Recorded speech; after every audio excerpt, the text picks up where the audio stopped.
Mayor Karachi Murtaza وہاب نے governor Sindh پر تنقید کرتے ہوئے کہا کہ وہ آئینی سربراہ ہیں، انہیں سحری اور افطاری کے علاوہ کچھ اور سوچنا چاہیے۔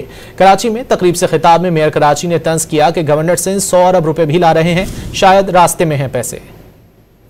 ایک طرف وہ کہتے ہیں کہ میرے پاس آ جاؤ، میں سارے اختیارات دے دوں گا، اور دوسری طرف وہ خود اختیارات کی بھیک مانگ رہے ہیں، ہاں کہ فلاں کو میرے انڈر کر دو، فلاں کو میرے انڈر کر دو۔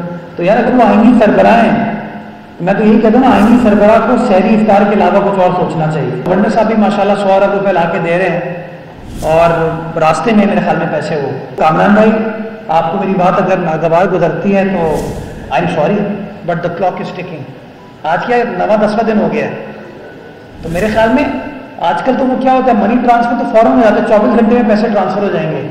تو یار 100 ارب تو آپ کے لیے کوئی مسئلہ ہی نہیں ہے۔ مجھے لگتا ہے آخر میں کامران صاحب خود ہی اپنی چیک بک نکال کے 100 ارب روپے ٹرانسفر کر دیں گے۔